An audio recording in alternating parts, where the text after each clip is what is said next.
Hold up.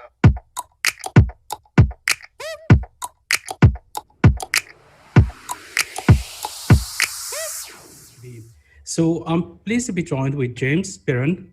He's a founder of Momentous, a company that helps individuals and companies to achieve better, to understand customer experience, CX, and many other topics, but we will be mainly focusing on customer experience. Hi, James. Thank you for taking the time to join us today. My pleasure. Absolutely. No, it's great to be here. Thank you so much for taking the time. It is an honor to have you. I know that you are founder of Momentous. It's a company that helps many organizations and individuals to understand a variety of topics, to help them achieve success in many areas. Can you tell us something about yourself? Of course. So I've, as you said, founded Momentous. It's now coming up to its 5th year of being a business. Before then, I worked for one of the big telecom companies over here in the UK called O2, owned by a big Spanish company called Telefonica.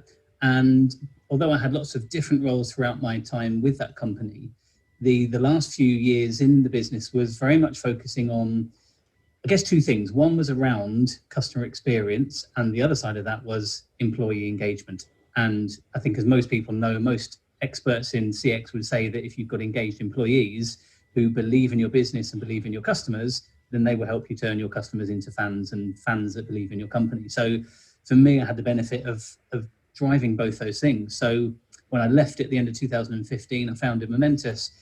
It was just, it was an honor, but also just exciting and a privilege to be able to start working with businesses and individuals to really help them understand what's going on for them, what's going on for their business, and what does that mean for customers when a potential customer or an existing customer interacts with them.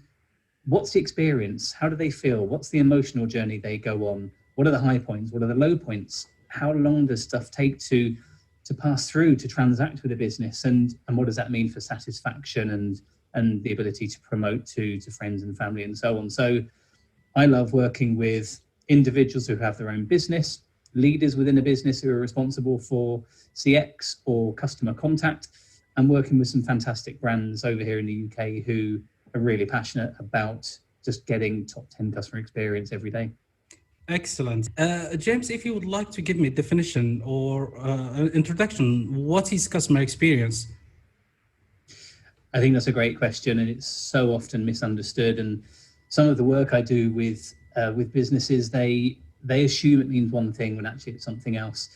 Customer experience is from a customer's perspective. It's not from your perspective as a business. So the journey that you think a customer goes through, the experience they have, as I said, the highs, the lows, the emotions, that's customer experience is about their perspective, their experience of your business. It's not your perception on it.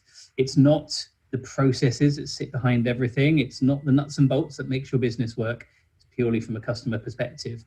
And no 2 customers are the same. So just because you might think I have a great experience with a company doesn't mean that someone else will feel the same. They might have different needs. They have different behaviors, different habits, different shopping habits, different priorities, different values. And therefore, the experience they have with your business could be completely different, even though they've purchased the same product or the same service as I have.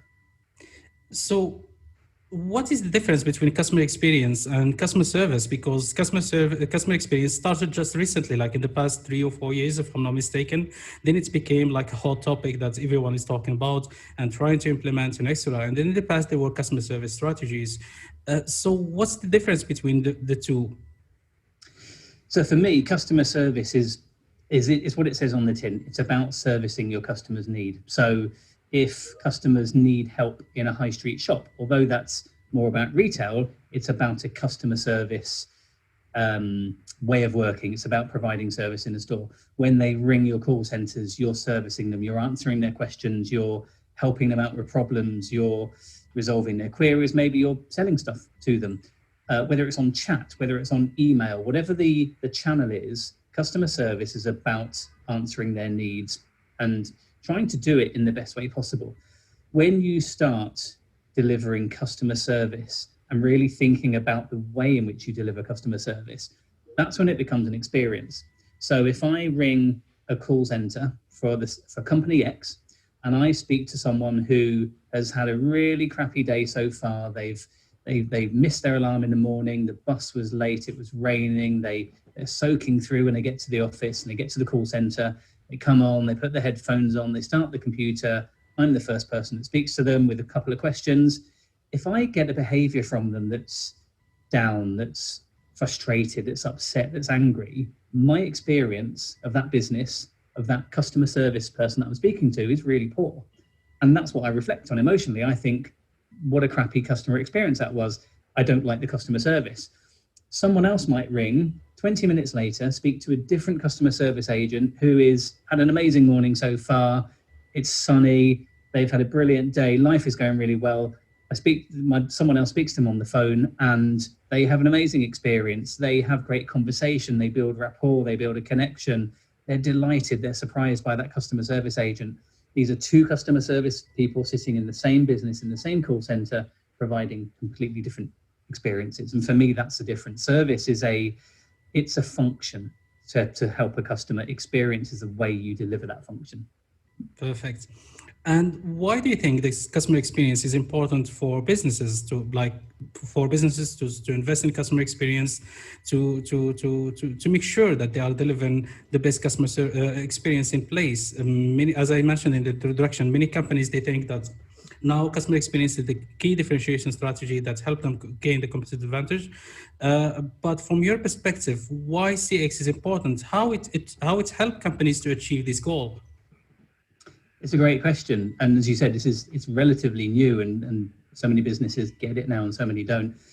It's important because if I've got a choice as a consumer, if I want to buy a car, let's say from two different businesses, the same car, let's say it's a second-hand car and I can choose to buy it from company A or company B, and it's got the same features. Both companies have got the same car, the same color, same features, same price. Everything's the same about them. Who do I choose? So some of it might be on brand reputation. Some of it might be on reliability. Some of it might be on the service. Some of it will be about how they make me feel when I interact with them through the website, through maybe ringing them to ask some questions, through going into their showroom and interacting with a salesperson or a car specialist, through to then the transaction of buying their car.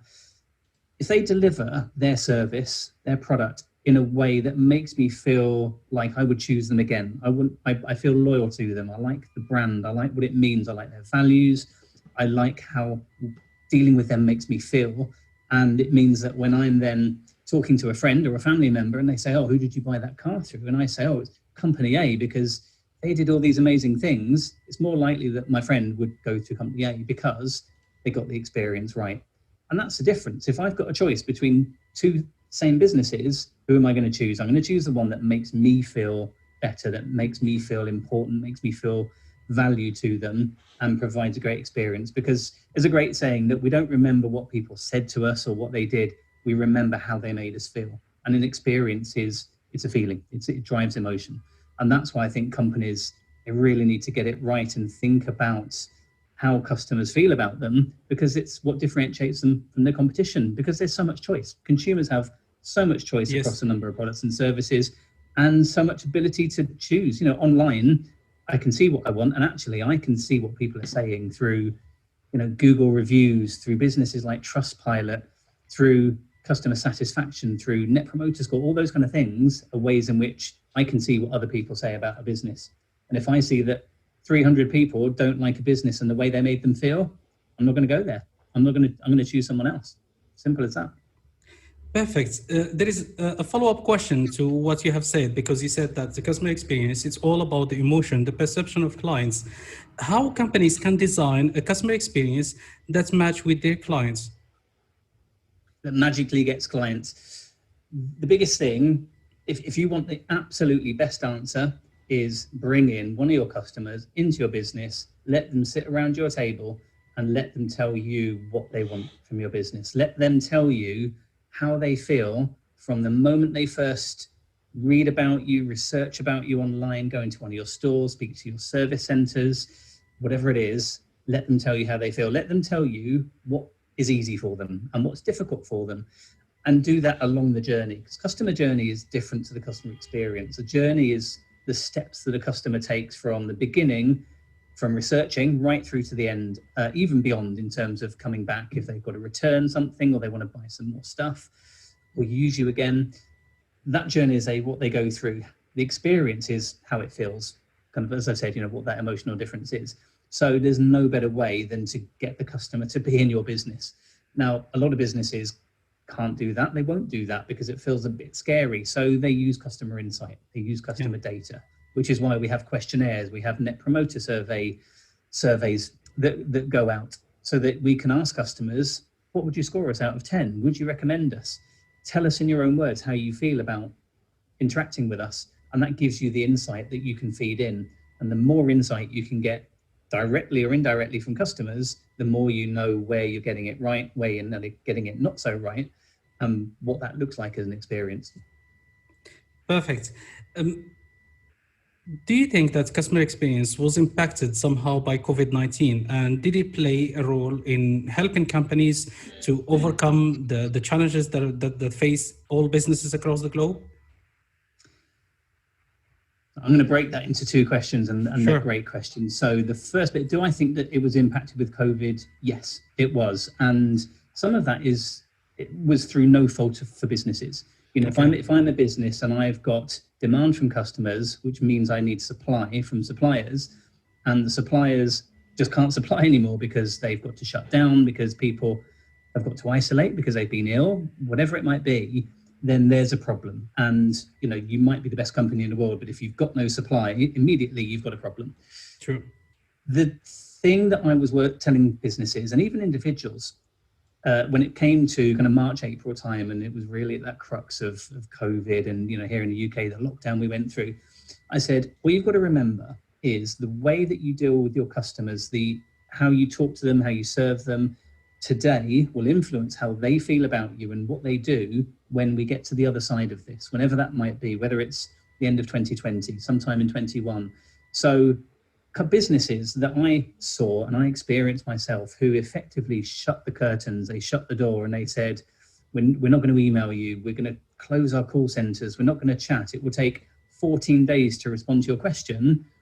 As a customer, when we get to the other end of this, I know what I'll do. I will choose to not do business with you anymore. I will choose to do business with a company that said, you know what, COVID is happening, it's causing a lot of problems, we're doing our very best to help you. And we'll give you as much information as we can when we have it, but we'll keep talking to you because you're important to us. We value you. So we'll keep you honest, but tell us what you need. Tell us how we can help you and we'll do what we can. And it won't be perfect, but it will be the best we possibly can.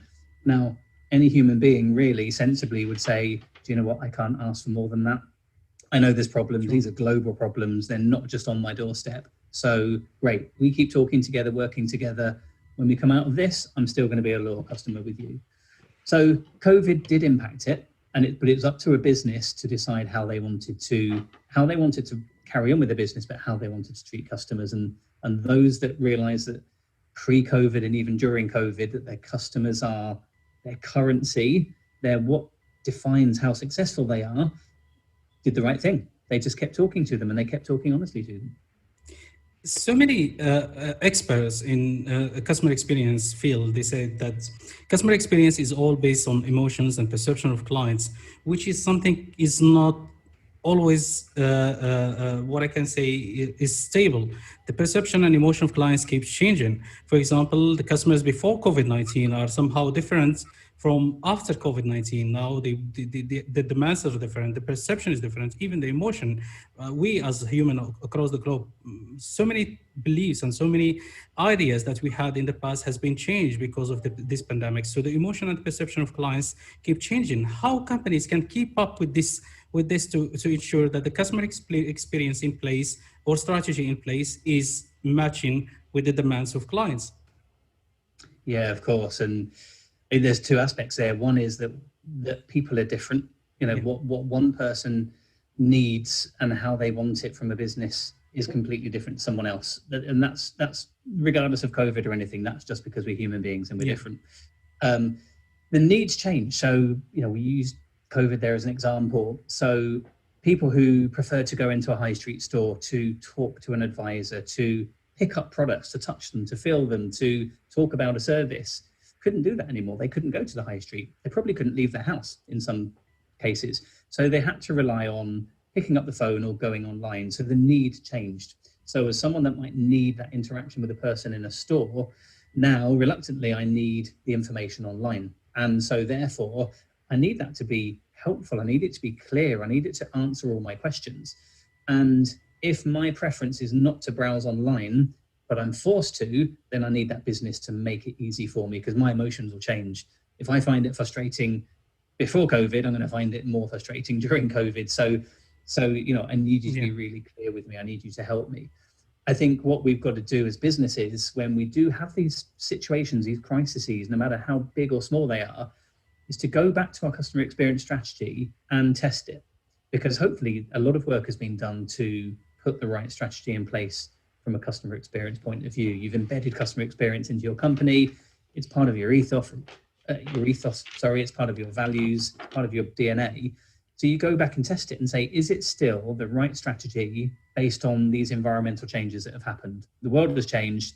Is it still the right strategy? If it is the right strategy, because it's about providing the best experience, making it as easy as possible for customers to interact with us, to make it the most positive emotion that they feel, to make it as easy as possible, to do things as quickly as possible, to surprise them, we can still do that. We just do it online. We just have to do it slightly differently.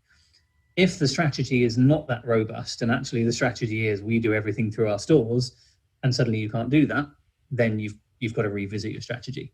But you've got to walk in your customer's shoes. You've got to think, what is it they need now? How has their world changed? And therefore, what does that mean in terms of how they need to interact with us and how we serve that? Because if we're not ready for that, we're going to have a problem, and it's not going to be great for customers. Perfect. The last question, James, and thank you for your answers. What is the future of CX? What is the outlook that you see as an expert of customer experience? What would be the future of customer experience? I think the future has to be, for businesses, not about trying to copy the businesses that they think get it absolutely right, because then they lose their flavor, they lose their brand, they lose who they are uniquely. What they've got to do is think about the mechanisms inside their business. How do we bring the customer into our business? And sometimes that's learning from the good businesses, the ones who are top of the NPS scores, top of the CSAT scores, that we see getting the best brand reputation, revenue flying through the roof, and so on. But it's about, what are they doing and how are they doing it? What is it about their employees that make them rally behind and just totally be behind customers? And try and emulate that, and try and do that in a similar way for your business, for your service, for your product. I think the future's been changing this year, and everyone talked around the fact that when we go back to normal, we're not going to go back to normal. Business has changed now. Online has become a much bigger thing. Some businesses have had to close stores and they won't be able to open them back up. Some people have had to invest more people in call centers, and they'll stay like that. So actually, phone and online will become bigger channels for customer service, to go back to what we talked about at the beginning, and bigger channels for customer sales and service and cross-sell and upsell and so forth. So I think the future is more digital. It's always been heading that way. I think we've had to accelerate it over the last 6-7 months. So it is more digital, which means it has to be more personal somehow. You've got to change that online experience. You've got to change that phone experience, and you've got to change the experience through chat, through text, through other digital means when you're talking to customers. But more and more so, I think what customers are doing and need to continue doing is bring the customer insight in. More businesses get that they have to have customer insight. And the utopia would be that every 2 weeks, every 4 weeks, they have a meeting with all the key people in their business, and there's a chair in there, which is the customer. Customer is in there, and it might be a couple of customers. It might be their consumer customer, and it might be their business customer, but they literally hear it directly from them, and they're brave enough to do that. And for me, that's where businesses need to get to. The future is more digital. The future is more customer orientated, and let customers shape what they want, because they're the ones who you're impacting. They're the ones that you're delivering to. So if you deliver to them and even deliver to customers who you're looking for that might not be your market at the moment, just ask them, just talk to them, find out what they want, and you know where you're heading. Perfect. Thank you so much, James. It was a pleasure having you in this show, and thank you so much for taking the time and for joining me. Of course, I'm sure that there are so many beneficial information and informative information that you have shared. And thank you once again. Brilliant. No, thank you very much for inviting me.